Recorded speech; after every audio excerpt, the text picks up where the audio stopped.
വളരെ short time ആയിട്ടുള്ള ഒരു ഇലക്ഷനാണ്. ഇതാ നമ്മുടെ നോമിനേഷൻ കൊടുത്തു കഴിഞ്ഞാൽ നമുക്ക് അധികം ദിവസങ്ങൾ പോലും ഈ ഇലക്ഷൻ ഇല്ല. അപ്പോൾ നമ്മൾ ഓരോരുത്തരും MLA റോജി എമ്മിന്റെ ഒരു പ്രവർത്തനമാണ് നമ്മൾ ഓരോരുത്തരും നടത്തേണ്ടത്.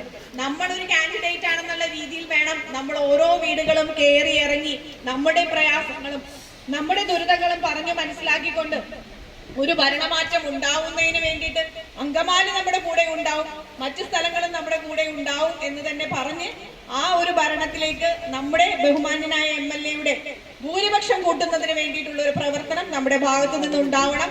അപ്പോൾ വനിതാ പ്രവർത്തകരെല്ലാം അങ്കമാലിയെ സംബന്ധിച്ചിടത്തോളം വളരെ സജ്ജമായി തന്നെ ഉണ്ട്.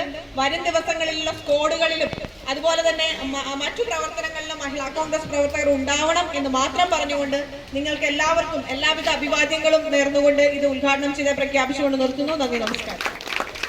അപ്പൊ എല്ലാവരും ഈ കാര്യത്തിൽ ഉത്തരവാദിത്വം ഏറ്റെടുത്ത് നിങ്ങൾ പോയി മൂന്നാം വട്ടവും ഹാട്രിക് വിജയം മാത്രം പോരാ, ഈ സംസ്ഥാനത്ത് ഏറ്റവും കൂടുതൽ ഭൂരിപക്ഷത്തോടുകൂടി വിജയിക്കുന്ന നമ്മുടെ അങ്കമാലിയിലെ നമ്മുടെ റോജി ആയിരിക്കണം എന്നുകൂടി അഭിമാനപൂർവ്വം സൂചിപ്പിച്ചുകൊണ്ട് ആശംസകൾ നേർന്നുകൊണ്ട് എന്റെ വാർത്ത അവസാനിപ്പിക്കുന്നു. നമസ്കാരം. ജയ്. നമ്മുടെ ഉദ്ഘാടനത്തിനായിട്ട് ജില്ലാ മഹിളാ കോൺഗ്രസിനെ ഈ കാര്യങ്ങൾ പറഞ്ഞ് പഠിപ്പിക്കേണ്ട കാര്യമില്ല. എനിക്ക് ബോധ്യമായി ഈ ഇലക്ഷന്റെ പ്രധാന പ്രശ്നങ്ങൾ എന്ത്, ആ പ്രശ്നങ്ങൾ എന്താണെന്ന് സുനിത കൃത്യമായി പറഞ്ഞു. അപ്പൊ അത് നിങ്ങൾ പലരും അതിന് ആ തരത്തിൽ ആ കാര്യത്തിൽ സ്റ്റഡി ചെയ്യണമെന്ന് എനിക്കറിയാം. പക്ഷെ അതിലൊരു പ്രശ്നം, നമുക്ക് ഈ കാര്യങ്ങൾ അറിയാമെന്നുകൊണ്ട് മാത്രം കാര്യമില്ല, നമുക്കിത് ഓരോ വീടുകളും പ്രസന്റ് ചെയ്യാൻ കഴിയും. നമ്മുടെ വർത്തമാനം, നമ്മുടെ രീതികൾ, അതാണ് ഏറ്റവും പ്രധാനം. നമ്മളിലൂടെയാണ്.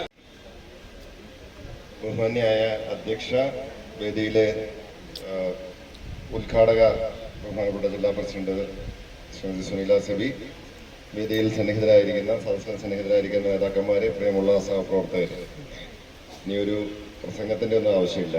രാഷ്ട്രീയ കാര്യങ്ങളൊക്കെ ഇവിടെ നേതാക്കന്മാരെല്ലാവരും വിശദമായിട്ട് പ്രതിപാദിച്ചു. നിങ്ങൾ അതൊക്കെ കൃത്യമായി മനസ്സിലാക്കുന്നവരുമാണ്. ഈ സർക്കാരിനെ താഴെ ഇറക്കേണ്ടതിൻ്റെ ആവശ്യകതയെക്കുറിച്ച് എനിക്ക് മുമ്പിലിരിക്കുന്ന UDF-ന്റെ പോരാളികളായിട്ടുള്ള നിങ്ങളോട് പറയണം എന്നെനിക്ക് തോന്നുന്നില്ല. അതൊക്കെ കൃത്യമായി മനസ്സിലാക്കുകയും ഒരു നിമിഷം നേരത്തെ ഈ ഗവൺമെന്റിനെ താഴെ ഇറക്കണം എന്ന് ആഗ്രഹിക്കുകയും ചെയ്യുന്നവരാണ് നിങ്ങളെന്ന് എനിക്ക് ഉത്തമ ബോധ്യമുണ്ട്. നമുക്ക് ഈ തെരഞ്ഞെടുപ്പ്